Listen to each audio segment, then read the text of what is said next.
creo que es momento de sacar las chelas o un café. Un Ya café que por lo estamos menos. todos aquí, que somos amigos. Estamos en estas claves que nos dio Mapas, que son en este caso, de reinventar. Y bueno, pues creo que son tiempos de eso. Pues realmente nosotros nos sentamos aquí con 3 preguntas. Estamos aquí parte de la delegación mexicana y vamos a tener a un buen amigo conectado vía internet, si, si lo podemos conectar, que se llama Kim Martínez. Creo que lo... Hola Kim, ¿cómo estás? No te escuchamos, dame un segundo que... Sí, perdón. Ah, Hola. mira, ¿cómo estás? Pues bien, aquí lamento mucho no poder estar ahí, queridos, pero nada, he tenido una mala caída, como todas las caídas, y me he fracturado un pie la semana pasada, con lo cual me toca estar ahí como medio reposo. Medio reposo, no, reposo absoluto. Pero bueno, Pero encantado bueno, de Kim, estar te ahí. cuento que aquí en el público pues está lleno de amigos, están todos Ya, los amigos. por eso me Eh, fastidia no estar ahí. Pues bueno, lo lamentamos porque cuando me dijeron que te presentara, yo dije, bueno, creo que la mejor parte de la biografía de Kim es su amplia sabiduría sobre restaurantes, ¿no? Lo demás creo que poco nos importa a los demás, o sea, sería una gran guía para todos los que estamos aquí en Tenerife. Pero justamente lo que estábamos planteando, Kim, es que esto va a ser una conversación entre todos, porque los que están aquí son amigos y justamente en esta clave de reinventar, pues creo que la industria nuevamente somos todos y la necesidad de reflexión viene de parte de todos.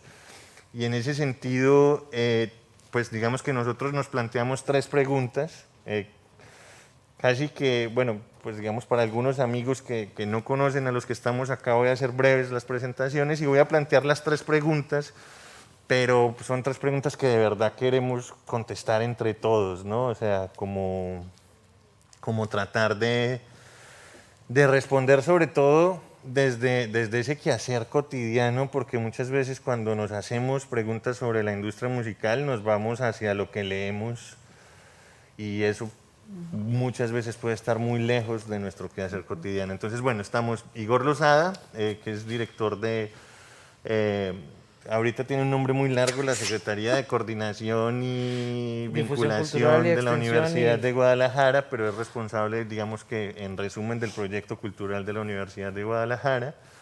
Ana Rodríguez, que también es responsable de proyectos culturales en Guadalajara, pero además de eso es la eh, presidente o co-chair de la International Managers Forum. Además de eso, trabaja como manager de Trocker, una emblemática banda mexicana que quisiera ser colombiana. Y además de eso, tiene una empresa que se llama Relatable. Tenemos a Kim Martínez, fundador, inspirador de Esmerarte. Además de eso, ha generado un proyecto que para muchos o muchos desde Latinoamérica observamos con mucha admiración y referencia, que es la Federación de Música de España, que nos parece como bastante interesante lo que ha pasado ahí.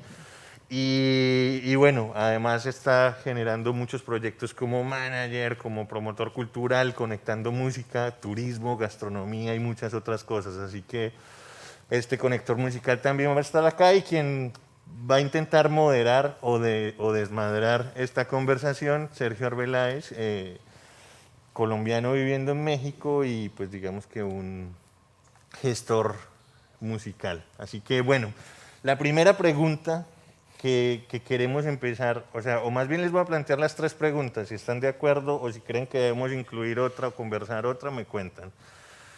Las 3 preguntas que queremos hablar, una tiene que ver sobre el consumo musical, la segunda tiene que ver sobre la tecnología y el uso de la tecnología en nuestro quehacer cotidiano, cómo cambió en estos 2 últimos años. Y la tercera pregunta tiene que ver con la resignificación de la música en nuestros ámbitos también. O sea, si existió, si no existió, si hay, o sea, ya le iremos dando Sí. el contexto a cada una de las preguntas. Así, si escuchaste bien las preguntas, Kim. Perfectamente. Entonces, pues bueno, ya que las escuchaste bien, empecemos contigo y el consumo musical. Tenemos el tema del consumo musical, de alguna manera la IFPI, que es como el ente que promueve la industria fonograbada, dio números muy positivos en relación al consumo musical y en relación a la economía de la industria fonograbada a nivel mundial. También nos mostró nuevas formas e incrementos en el consumo musical. Para ti, en España y desde tu vivencia como manager y como gestor, ¿cómo se vio reflejada esa reinvención o reconfiguración del consumo musical? Bueno, antes de nada tengo que aprovechar para daros las gracias por la invitación y digo, lamento no poder estar ahí por estas circunstancias, pero estoy, ¿no? Y entre amigos, además. Bueno, la pregunta, a ver, la parte, todo lo que ha sido consumo digital ha sido también porque había un deprimento en todo el contexto COVID de lo que es el consumo físico, por decirlo de una manera. Las tiendas estaban cerradas y aparte que obedece a una tendencia de muchísimos años que llevamos ya hacia el mundo digital, ¿no? Es cierto que el incremento ha sido muy importante porque también se han dado las circunstancias favorables para fomentar ese consumo. Es decir, yo no sé qué sería de nuestro confinamiento si no llegamos a tener nuestras series, nuestros libros, nuestra música, películas, etcétera, etcétera, ¿no? La cultura en general, de alguna manera nos ha salvado en esa situación que estuvimos tan forzada, ¿no? Pero yendo un poco también y casi con esto toco también la segunda pregunta, ¿no? Que es un poco también el aporte tecnológico, ¿no? ¿Cómo lo estamos viviendo y cuáles son los pros y los contras, ¿no? Hay un pro claro que es la música se ha convertido, gracias a la tecnología, en muy universal, completamente global, y el problema está en cómo llegar a ocupar esos espacios, esos escenarios, para que el consumidor pueda consumir de alguna manera, valga la redundancia, pueda llegar a todos esos contenidos. Porque el problema que estamos teniendo es que existe mucha más producción que salida a esa producción. Entonces hay un cuello de botella evidente que está provocando de que a través de las distintas plataformas de streaming, que es el consumo habitual de todos estos contenidos, pues si no estás ahí, al final te quedas fuera, ¿no? Entonces, claro, estamos viviendo una era donde realmente la salida a nivel de monetización y de conversión comercial e industrial de la producción fonográfica es a través del streaming, pero sin embargo el streaming coarta muchos de los contenidos. Y esto tiene dos amenazas importantes. Uno es todo lo que no entre en la red se puede perder, con lo cual, porque bien no entra porque no es rentable, o bien no entra porque realmente no consigue traspasar esa frontera, esa ventana de exposición. Entonces se puede perder. Y también qué pasa con todo el desarrollo del talento de aquellos contenidos de que no tienen esos valores desde el punto de vista de interacción social que tienen esos proyectos para que de repente puedan estar ahí y que tienen cada vez mucho más difícil llegar ahí, ¿no? El otro día en una conversación con unos amigos hablando de todo este tema, ¿no? de la frustración por ejemplo, de sacar una nueva canción o sacar un disco y que de repente no esté en las playlists, que no esté en las novedades del viernes, que no esté en este tipo de plataformas que es la que invita, esa curación previa, que es la que invita al consumo, y decimos, es que no hay segunda división. O entras ahí o si no, te caes al abismo, ¿no? Es decir, que hay un proyecto que hemos hablado muchas veces y con amigos probablemente que estamos todos aquí, claro, es decir, a lo mejor habría que crear, incluso a nivel iberoamericano, esa plataforma, esa segunda división, ¿sabes? Por lo menos en que si no entras en la primera, por lo menos tener un soporte donde esos contenidos pueden recogerse en algún lado y de alguna manera optar, porque si no se van a perder, ¿no?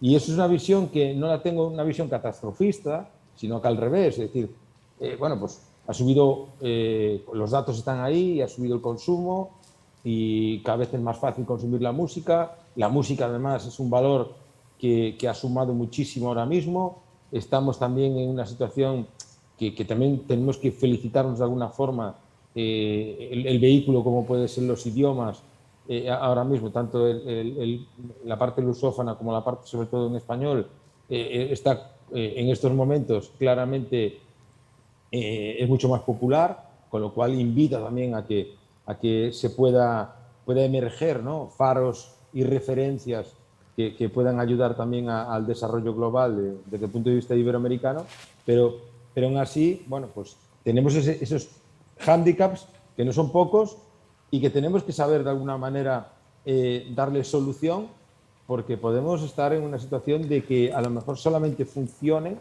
aquello que comercialmente interese. Muy Entonces, bien. Muy bien, Kim, pues muchas gracias. Voy a frenar aquí como para poder intentar también tener un poco de interacción porque hay claves interesantes que nos está planteando Kim ahí. La primera, y bueno, creo que también voy a intentar conectar en relación al consumo y hacerles una pregunta a nuestros otros dos copanelistas y al público. Y una, pues es bastante interesante lo que plantea King de esa posible segunda división, ¿no? O sea, porque bueno, tal vez en Alicia en mercados como Estados Unidos están mucho más claras lo que es esa primera división de mercado A, el mercado B, ¿no? Es que o sea, si vamos a hablar de qué plataformas estamos hablando, Claro. o sea, todos aquí sabemos cuáles son, o sea, Claro. se está consumiendo, o sea, el contenido se consume a través de las principales. Yo sé que, por ejemplo, en el momento que vamos a empezar súper sencillo, una banda independiente que decide entrar a través de un agregador. Entonces el agregador te dice, te voy a dar, o sea, difusión en todas estas plataformas, pero son cientos de plataformas que ahora existen, porque la tecnología, la tecnología creo que en cierto aspecto nos ayuda, es una herramienta más si la sabes utilizar.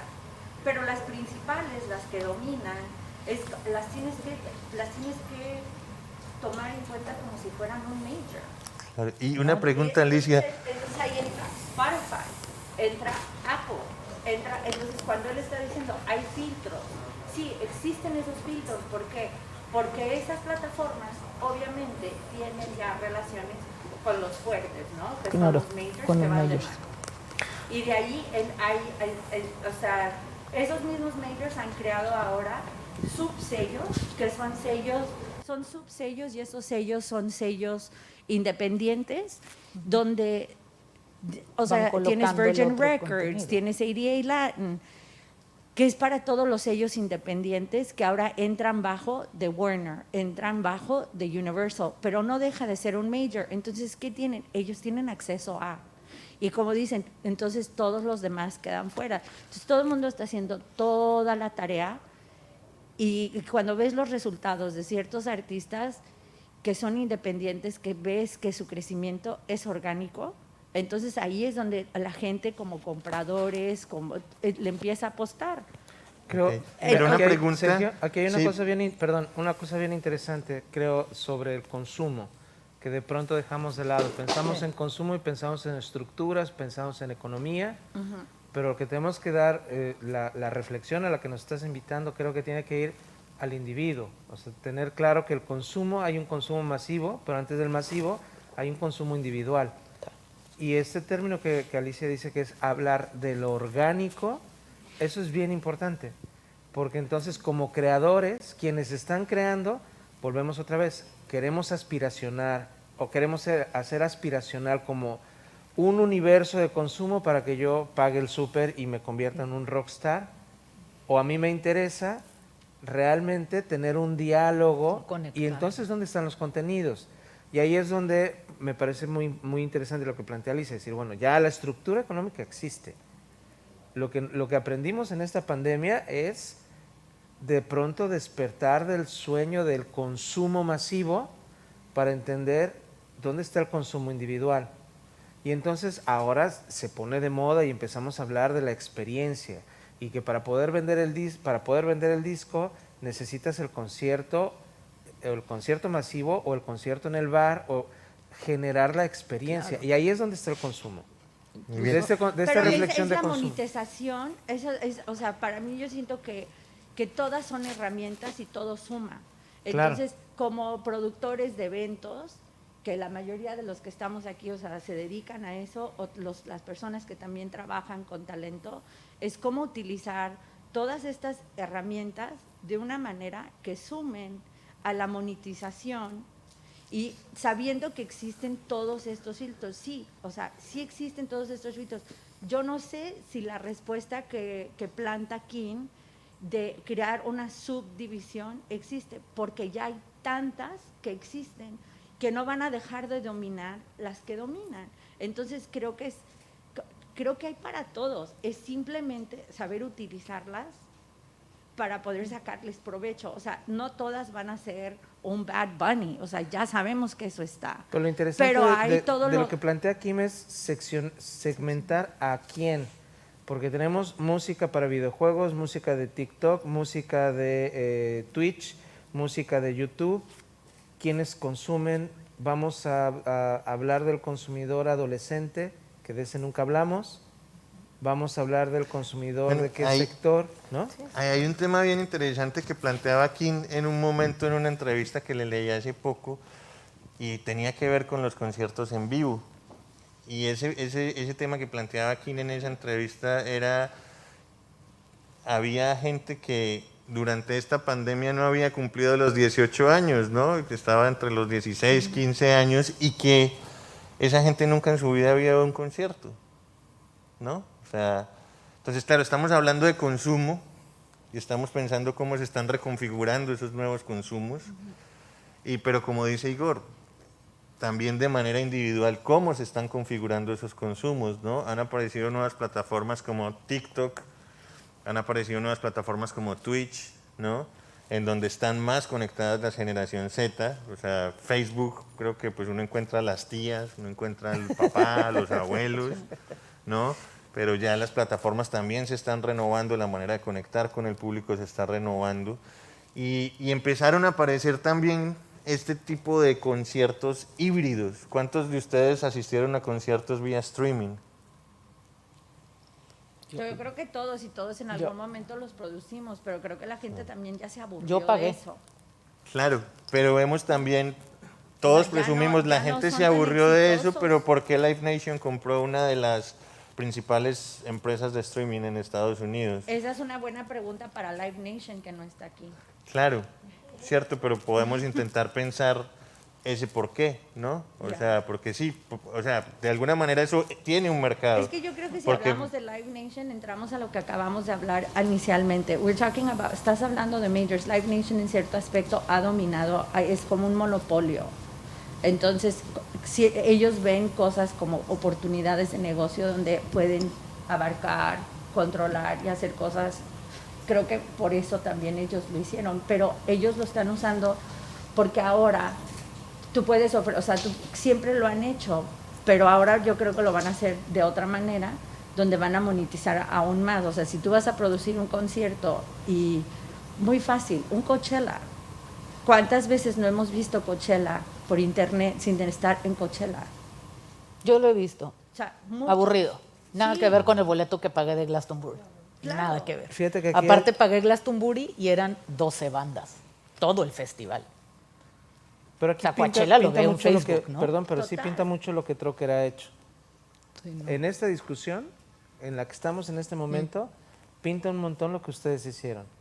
Que no son una banda de streaming, de Main Street, perdón, no son una banda de música popular, no son una banda de música comercial tampoco, y no obstante han generado un movimiento, que eso sería bien interesante escuchar esa experiencia. Claro, y creo que si regresamos al primer punto, por ejemplo, que hablábamos de los canales de difusión, pues obviamente ahí nosotros tenemos que poner muchísima atención, porque una cosa es que estés en estos canales de difusión esperados como los que ya mencionaron, y otra cosa es que nosotros estemos basando nuestro modelo de negocio en esos canales. O sea, ahí no se va a dar. Y lo acabas de decir tú, ¿por qué? ¿No? O sea, nuestro modelo de negocio, ¿dónde se da? En la relación con nuestros fans. ¿No? Por ejemplo, lo que hablábamos hace poco tú y yo, de lo que queremos hacer, el nuevo concierto que queremos hacer, que vamos a probar algo que no habíamos hecho. Trocker lo que ha hecho para vender conciertos sí es hacer esta cosa de vender el disco y eso te incluye el boleto del concierto o viceversa, ¿no? Siempre hemos jugado con la parte del disco y el concierto. Ahora queremos jugar, hacer que toda la experiencia comience desde el cómo vas a adquirir el boleto para poder estar en la experiencia del concierto, ¿no? Y ahí es donde se basa nuestro modelo de negocio, pero para eso, hay que entender el concepto de uno mismo y dos, hay que entender perfectamente, por ejemplo, cuáles son los canales de distribución, justamente cómo tu audiencia consume. Porque sí, a mí los adolescentes me parecen la cosa más intrigante del mundo, ¿no? A mis primitos yo siempre les estoy preguntando, ¿por dónde? ¿Cómo se enteraron? ¿Por qué? Porque yo personalmente jamás voy a esperar las novedades de viernes, perdón, nunca. O sea, a mí la música que yo consumo no me va a llegar por las novedades del viernes. Tengo mis sitios donde voy y busco música, ¿no? O sea, como estos precuradores.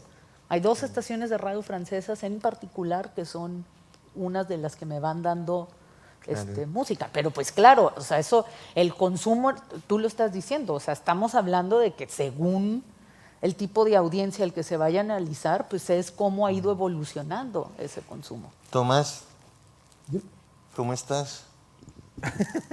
Sorprendido. No te duermas. Pero bueno, digamos, el caso de Yo Chile... quería el caso- si me permitís.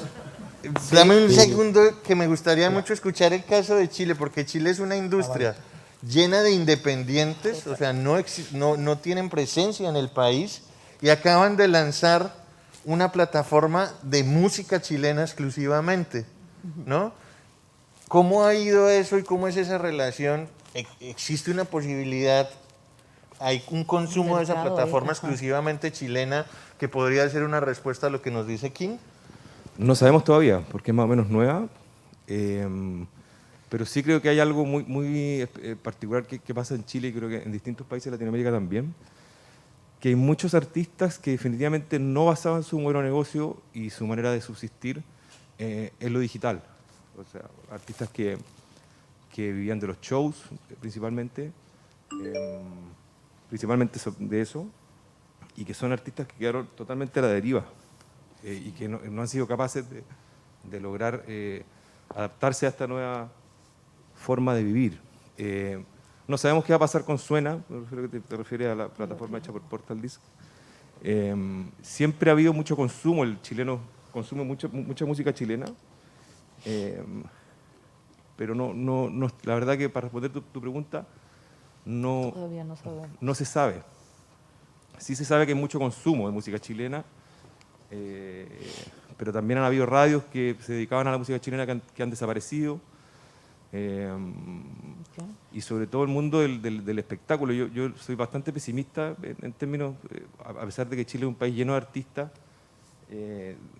y con mucha diversidad, estamos todos expectantes a ver qué va a pasar, qué va a pasar con este cúmulo de artistas que no vivían de lo digital, que tampoco conocen ni comprenden mucho cuáles son las estrategias, no tienen mucho, no son, digamos, no son dueños como del lenguaje de lo digital, salvo obviamente los más jóvenes, que sí hay como hay una camada muy interesante que ha sabido hacerlo muy bien y que más que adaptarse son lo digital, son las redes sociales.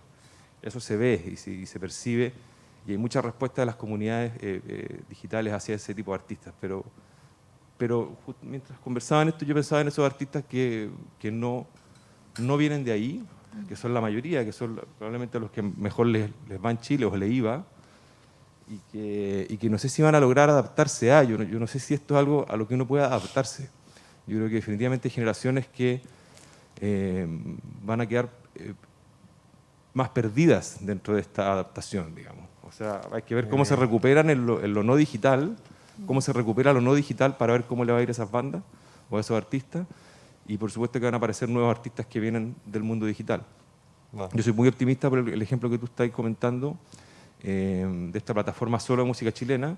Ya existía una gran plataforma que partió siendo solo de música chilena, incluso vendiendo códigos, Exacto. algo que todavía ni siquiera existía como Spotify o en fin, como plataformas de ese tipo. Hay que ver, espero en un par de años más tener números que nos puedan decir sí, somos chilenos que consumimos tanta música chilena que tuvimos que hacer plataformas netamente chilenas para poder consumirlo. Pero claro, o sea, creo que ahí hay un rango enorme de artistas que espero que se puedan adaptar, pero que también es muy complejo ver cómo intentan adaptarse a algo que no conocen, porque en ese camino se pierde mucho el arte. Y cuando el arte está como desesperado tratando de buscar referentes, muchas veces pierde su esencia, y luego volver a esa esencia, luego de la frustración No, pero de, eso cuesta más trabajo. de- sí. de- claro, de no lograrlo. Entonces creo que es algo que hay que medir, pero sí concuerdo en que no hay que desesperarse por tratar de adaptarse a algo que uno no conoce, sino que primero hay que hacer una lectura a ver cuál es el puesto que uno tiene que jugar. Muy Ahí. bien, muchas gracias, Tomás. Perdón, King, que te interrumpí, hermano. ¿Quieres agua? Sí, espera que... Mándame por un traguito. Nos separa un poco de agua. Bueno, yo seguir... a ver, hay una cuestión que Ana contaba hace un momento y comentaba también al hilo un poco lo que decía Igor.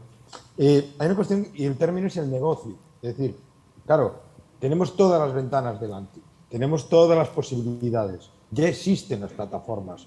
La segunda, la tercera, la cuarta. O sea, realmente todas existen porque tiene que haber una primera y tiene que haber una última, ¿no? En cuanto a datos. Y todos aspiran a ser la primera. ¿Vale? Entonces, claro, no es lo mismo hablar con la cuarta plataforma que con la primera, porque la cuarta de momento nos hace más caso, ¿no? Pero no voy por ahí, voy por la rentabilidad. A ver, un artista, y da igual que sea un gran artista o un artista menor. Quiero hablar de términos de negocio y de rentabilidad. Antes, para hacer un lanzamiento fonográfico, un lanzamiento discográfico, pues había un lanzamiento llamémosle como convencional. Esa convencionalidad ha ido cambiando con el tiempo. De repente lo convencional es que tienes que hacer acciones para todas y para cada una de las plataformas, aparte de lo que es el PR que tienes que hacer a nivel de medios de comunicación, generalistas, online, offline y tal. Y pegado a todo eso, una gestión de contenido, de recursos audiovisuales, recursos sonoros, de comunicación, de tal. Entonces, en términos de rentabilidad, con el consumo masivo y efímero de un solo uso, la mayoría de todos estos recursos, con el coste que tienen, es decir, ¿dónde estamos? ¿Qué es lo que tenemos que seguir haciendo? ¿Cómo vamos a obtener la rentabilidad? Es decir, bueno, luego, si consigues llegar a generar una comunidad, esa comunidad pues consume con este porcentaje de aumento de consumo digital, con lo cual, en teoría, podrías recuperarlo, pero bien sabemos que en el consumo en digital los términos de rentabilidad precisamente no son los mejores. O sea que tendremos que compensarlo, como bien decía Igor, en la experiencia luego del directo de todo esto. Pero el problema está en cómo iniciamos ese proceso, de toda la inversión para obtener una rentabilidad. ¿Cuánto tenemos que invertir para estar ahí presentes para que luego se dé la casuística de la rentabilidad y empezar a generar un retorno y que podemos hablar del término que utilizaba al principio, que es el término de negocio? Yo cuando decía, no es crear una plataforma más, a lo mejor lo que hay que plantear, y esto es una cascada de ideas entre colegas, pues que a lo mejor es que de tal manera que ha habido televisiones públicas, o hay televisiones públicas, mejor dicho, hay emisoras públicas y tal, y que todo el mundo se transforma hacia lo digital, a lo mejor tendremos que tener soportes desde la naturaleza propia digital, o sea, que se generen desde lo digital a nivel también público, de tal manera que esos contenidos garanticemos que no se pierdan. Y vuelvo al principio de la reflexión, todo lo que se pierde ya no se recupera porque no es rentable, con lo cual se queda fuera.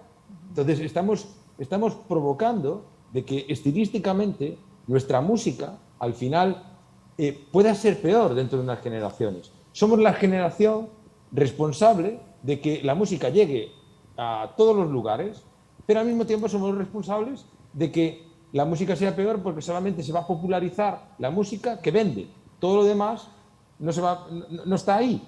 Entonces está por canales, por carreteras secundarias. Y esto al final provoca que las generaciones futuras escucharán lo que estará en digital, pero se habrán perdido pues, las músicas ancestrales, tradicionales, todas aquellas músicas que realmente no están entrando dentro de este gran bombo de difusión que son las plataformas de streaming. Con lo cual, hay un ejercicio de responsabilidad que tenemos que...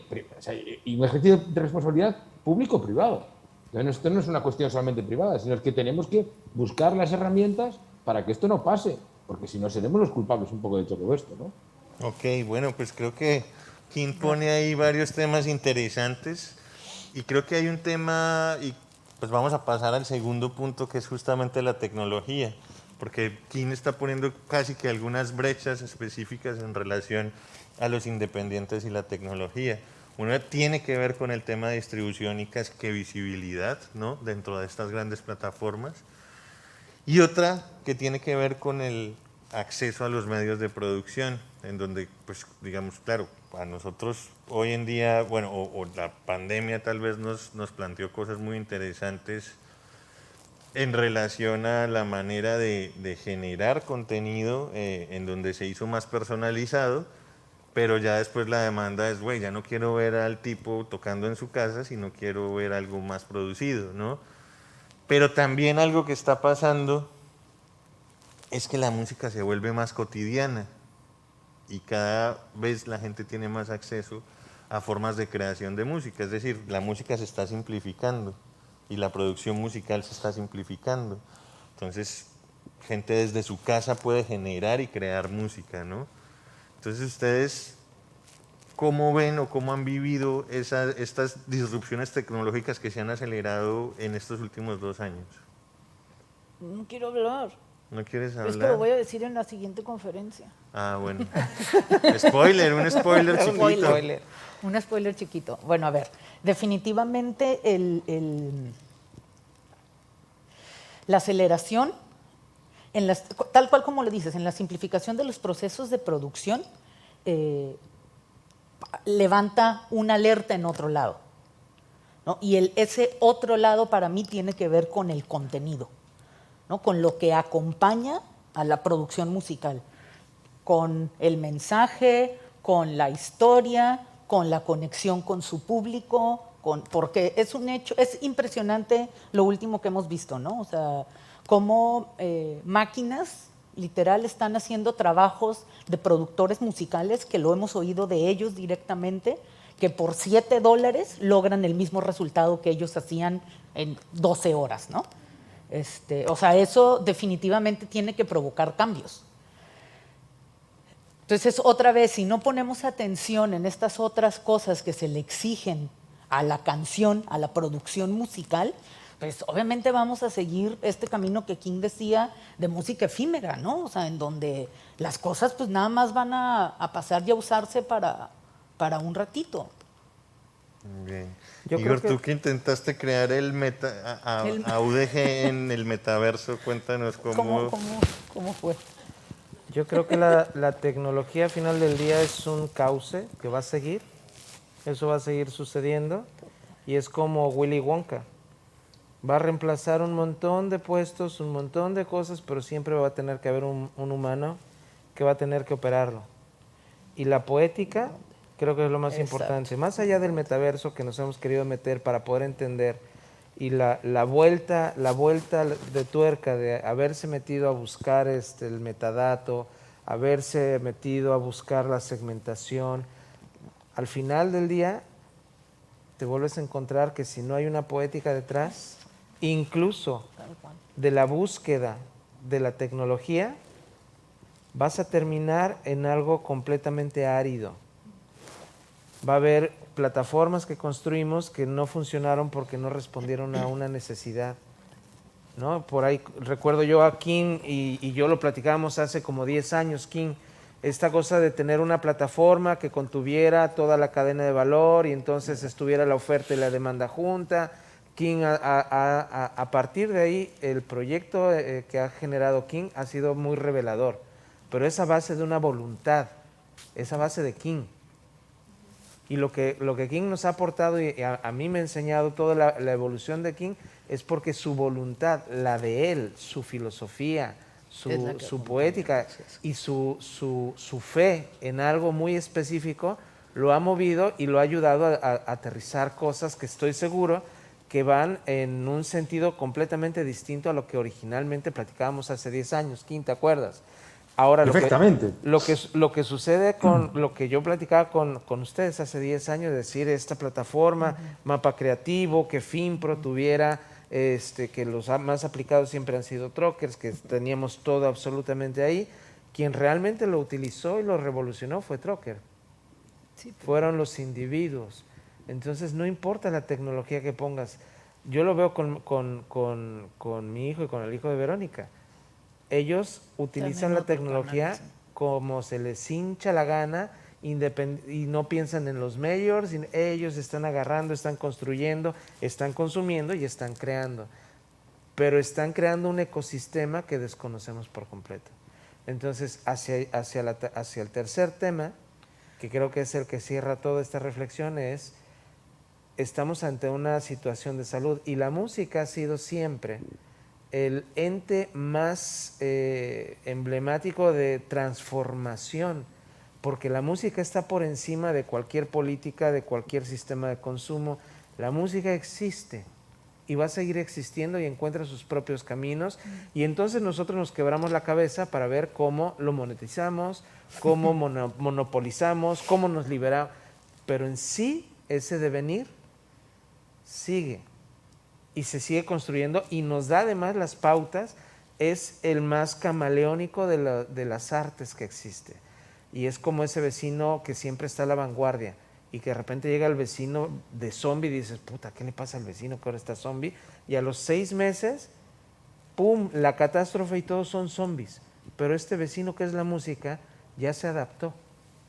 Y creo que es una cosa muy, voy a decir algo muy estúpido, pero me encanta decir cosas estúpidas en público. La música al final del día es un ente que vive entre nosotros y que nos va guiando de una manera espiritual, y que nosotros estamos cegados, y eso es lo que la pandemia a mí me demostró. Estamos cegados y nos enferma porque nos ciega, nos hace que olvidemos, que en algunos paneles lo he platicado, de pronto estamos en 100 años de soledad, donde tenemos la enfermedad del olvido, y aunque le ponemos etiquetas a todo, pero olvidamos el significado. Y de pronto llega un beat que te hace recordar, y es este gitano que te trae el conocimiento y te hace volver a reconocer todo lo demás, y empiezas a reconocer el entorno. Creo que la música tiene eso. Creo que la salud en este momento es algo fundamental en lo que todos los contenidos deberían de estar girando alrededor, porque bueno, no estamos queriendo la música punk de escúpeme, muerte, peste y destrucción. Ahora resulta que los adolescentes son más románticos y más cursis que Camilo VI.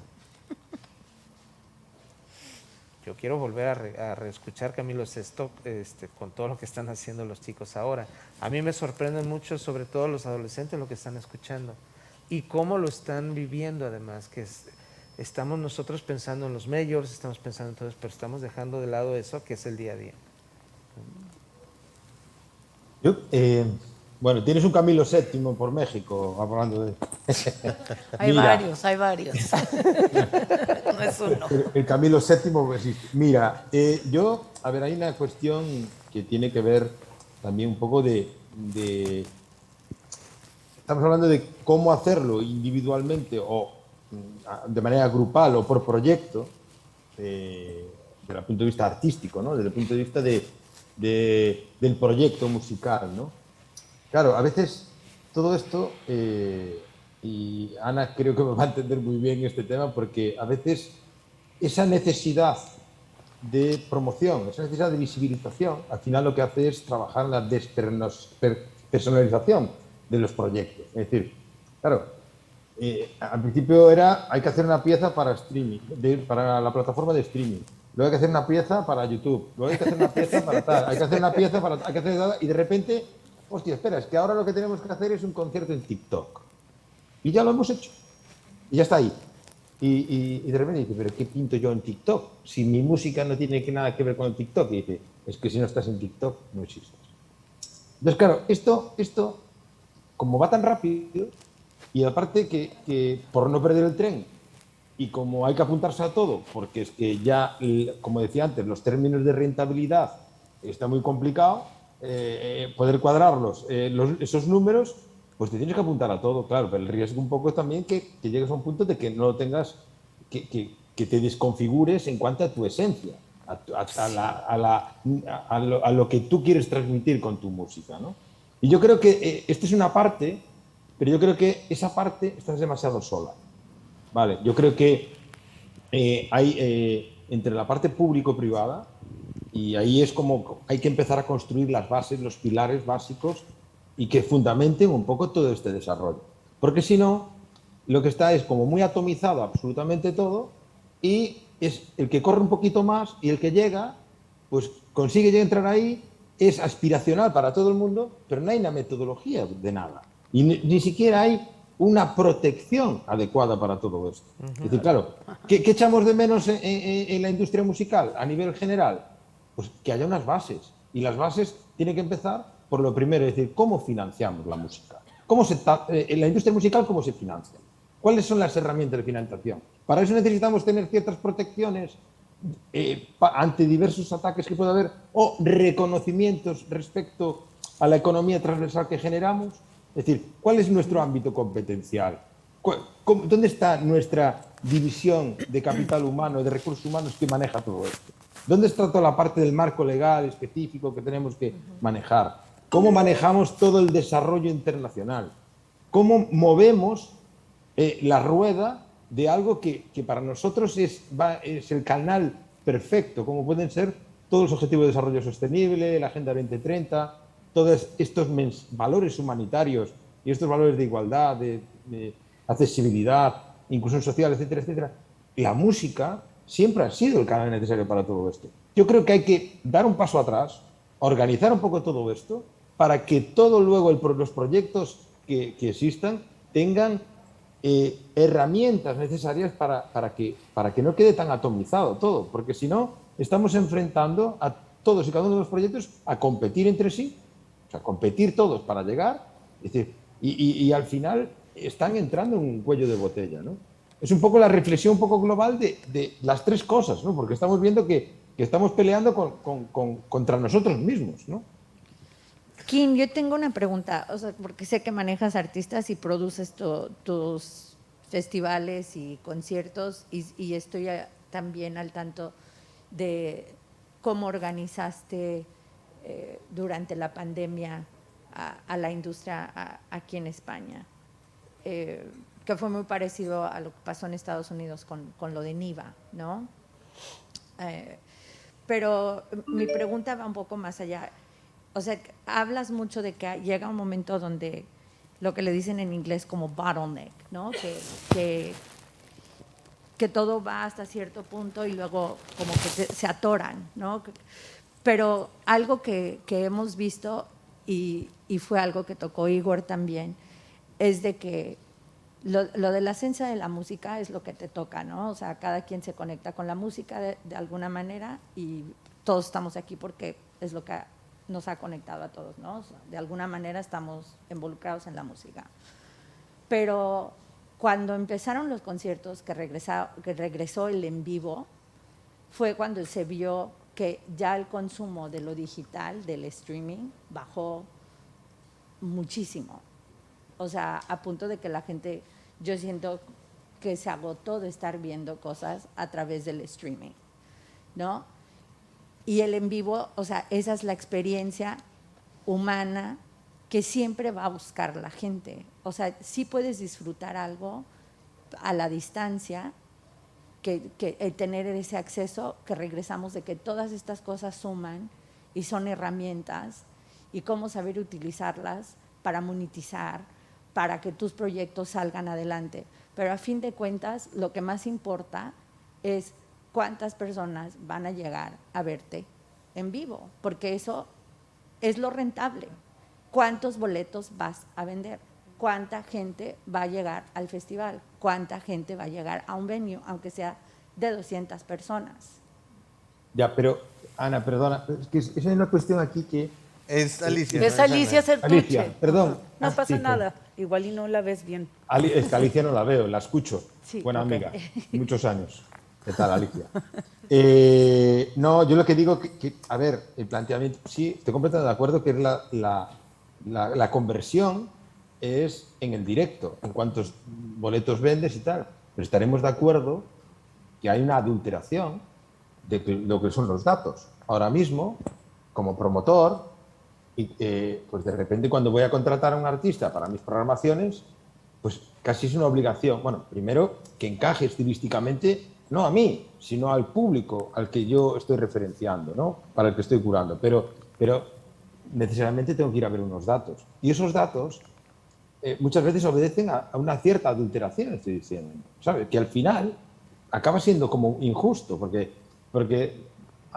a lo mejor la proveniencia de esos datos no tiene nada que ver con ese movimiento orgánico que estábamos hablando antes, ¿no? Ese consumo orgánico de todo esto.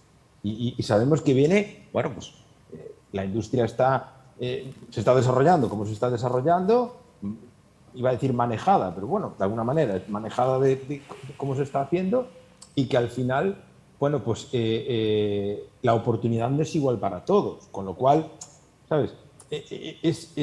A veces choca un poco que tenemos que ir hacia ser como pioneros en la programación, intentar educar a nuestro público basado en la calidad y que al final vaya a nuestros eventos casi por un trabajo más de curador que los propios nombres, porque si no, al final lo que estamos provocando también es que convertimos en vacas sagradas a artistas que a lo mejor no tienen ni la formación artística e industrial para estar ahí, con lo cual los convertimos un poco en juguetes rotos, para hablar claramente, y luego lo que hacemos es consagramos a un ramillete de pequeños artistas que son los que al final están en todas las programaciones porque son los que venden tickets, ¿no? Entonces agotamos un poco lo que es con un ramillete o sea, un cupo muy pequeño de artistas, estamos acotando lo que es el desarrollo también de la música en vivo y coartando muchas posibilidades que podrían tener otros artistas, ¿no? Muy bien. Tengo una Pues mosca bueno, aquí. estamos entrando a la etapa final, que justamente tenía que ver con ese resignificar que han tocado un poco ya nuestros panelistas y nuestros copanelistas, que son el público. Y justamente pues la música tiene esas diferentes dimensiones y muchas veces entramos en la idea o hemos trabajado muchísimo los que estamos aquí en la dimensión entretenimiento-cultura, ¿cierto? O sea, para la música o nos entretiene o nos cultiva, ¿no? Y la música, justamente como lo estaban sugiriendo Igor y Ana, tiene otras dimensiones. Y otras dimensiones que están conectadas también con lo económico, que también pues Sí, que lo todos mencionó vivimos Kim.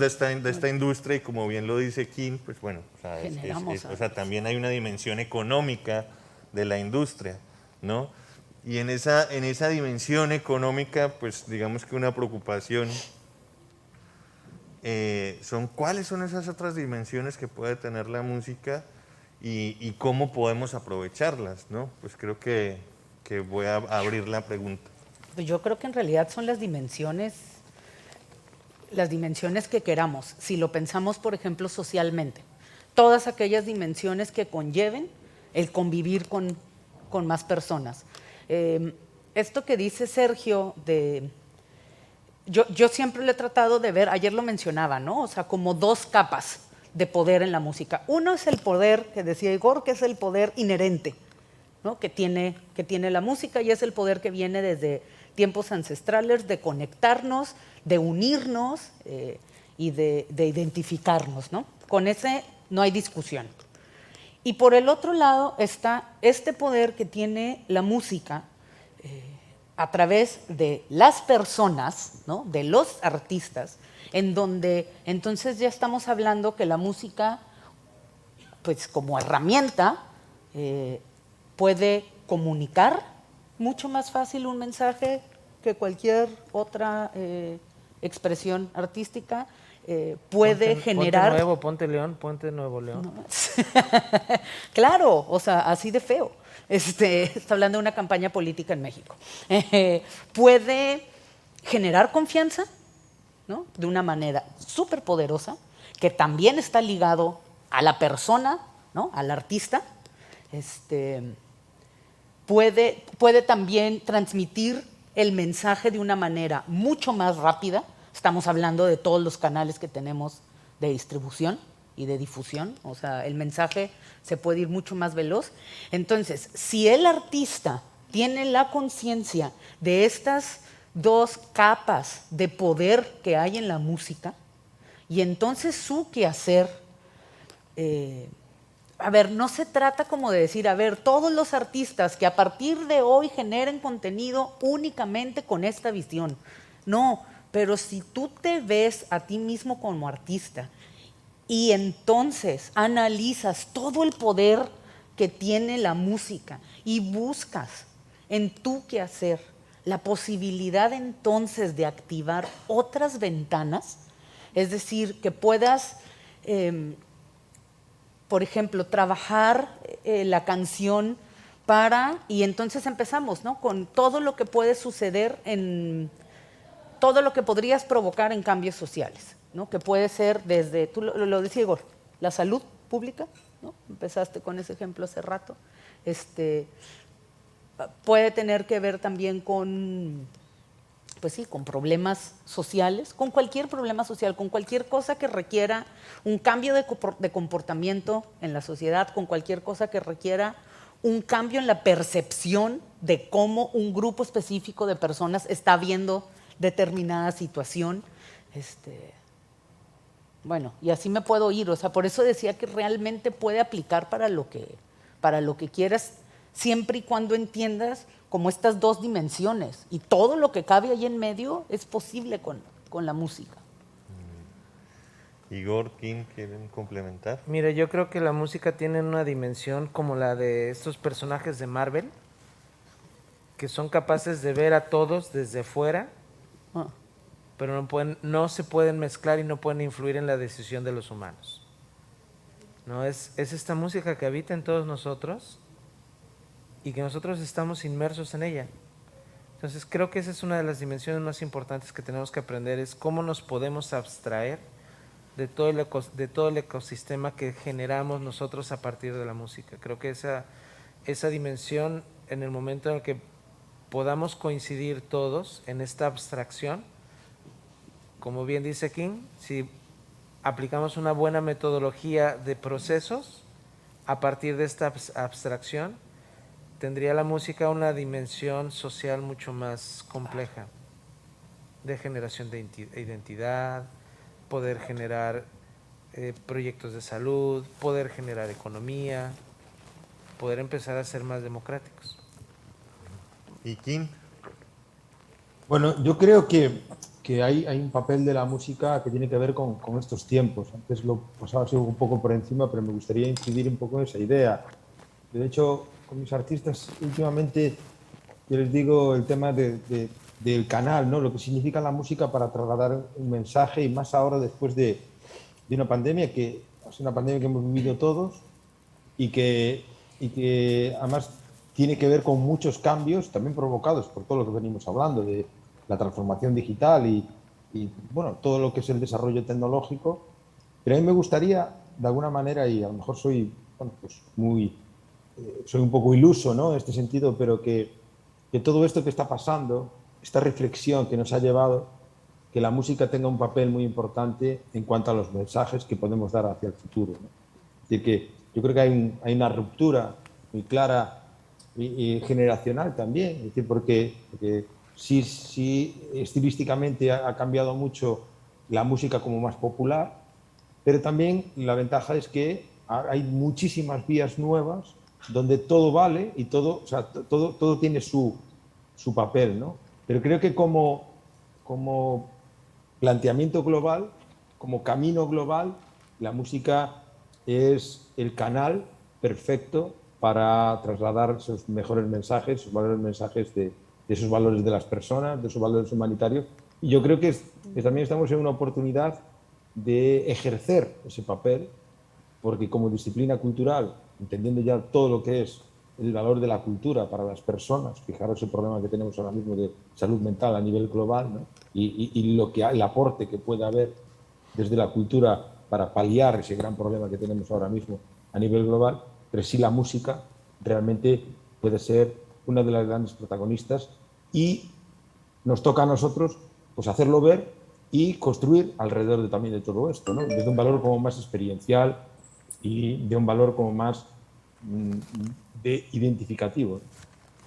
Muy bien. ¿En el público tendrían algo que aportar alrededor de estas nuevas dimensiones o valores de la música? Pues muy bien. A ver, Cedric. Ya decía yo Hola, que esa qué greña gusto era de saludarte. Cedric. Sí, ya decía yo. Gracias. Ese peinado se parece. Cédric, Colombia, Francia, Senegal. En serio, yo quisiera, porque si no, no voy a hacerlo largo, quisiera hacer dos menciones a dos filósofos. Creo que es muy importante en ese tipo de reflexión y para darle entrada a la charla siguiente. La primera es de un recién fallecido filósofo francés argelino y me inscribo yo totalmente en lo que dice y creo que es necesario en este momento. Él hablaba de la insurrección de las conciencias. Se llama Pierre Rabhi y los invito a leer. Y creo que es algo necesario, sobre todo nosotros quienes trabajamos en el arte, y no en el ruido hecho por algunas máquinas, palabras claves y beats que llegan al cerebro humano, que eso yo no lo llamo música. Recordando que comer a McDonald's o comer a un restaurante con 3 estrellas Michelin se llama comer. Y eso es la música que se va a diferenciar. Y la otra, en el siglo XVI, François Rabelais nos dijo: science sans conscience n'est que ruine de l'âme. Traduzco: ciencia sin conciencia solo arruinará nuestra alma. Y creo que tenemos que integrar esto en nuestra reflexión. Un saludo a todos. Muchas Gracias, gracias, Cedric. Pues bueno, creo que para cerrar hubo bastantes como puntos de confluencia. Me parece interesante destacar como el tema que tanto mencionaron como Igor, como Kim, como Alicia y todos los que participaron, y Tomás y Cedric, que es el humanismo tecnológico, es decir, esa dimensión humana de la tecnología, esa visión humanista de la tecnología, creo que es importante, y como personas activas dentro del sector de la música, como proponerla, y los retos que nos conllevan, sin duda alguna, las tecnologías, que a pesar de esos cuellos de botella tenemos que encontrar las maneras de insertar estas músicas o esta gran diversidad. O sea, si se pierde la diversidad, creo que se pierden la potencia y las posibilidades que tienen también nuestras latitudes. Este mercado se trata de conectar también lugares como que están al sur, ¿no? El Atlántico Sur, África, Latinoamérica, y en ese sentido pues son lugares que si bien son conocidos por sus problemáticas, también son conocidos por sus diversidades culturales. Creo que es su principal potencia. Y ese cuello de botella, creo que, como bien lo decía Kim y lo mencionaban otros colegas, pues ese cuello de botella es el cuello, lo que se pierde en muchos casos en ese cuello de botella es la diversidad. Así que pues a seguir conversando, a seguir disfrutando de mapas. Muchas gracias a los copanelistas que estuvieron con nosotros y pues muchas gracias a ti, Kim. Pues me pasas por WhatsApp la lista de Tenerife, los que sobrevivieron, de restaurantes, y seguimos. Un abrazo muy grande. Qué Gracias, gusto verte. King. Un abrazo, King.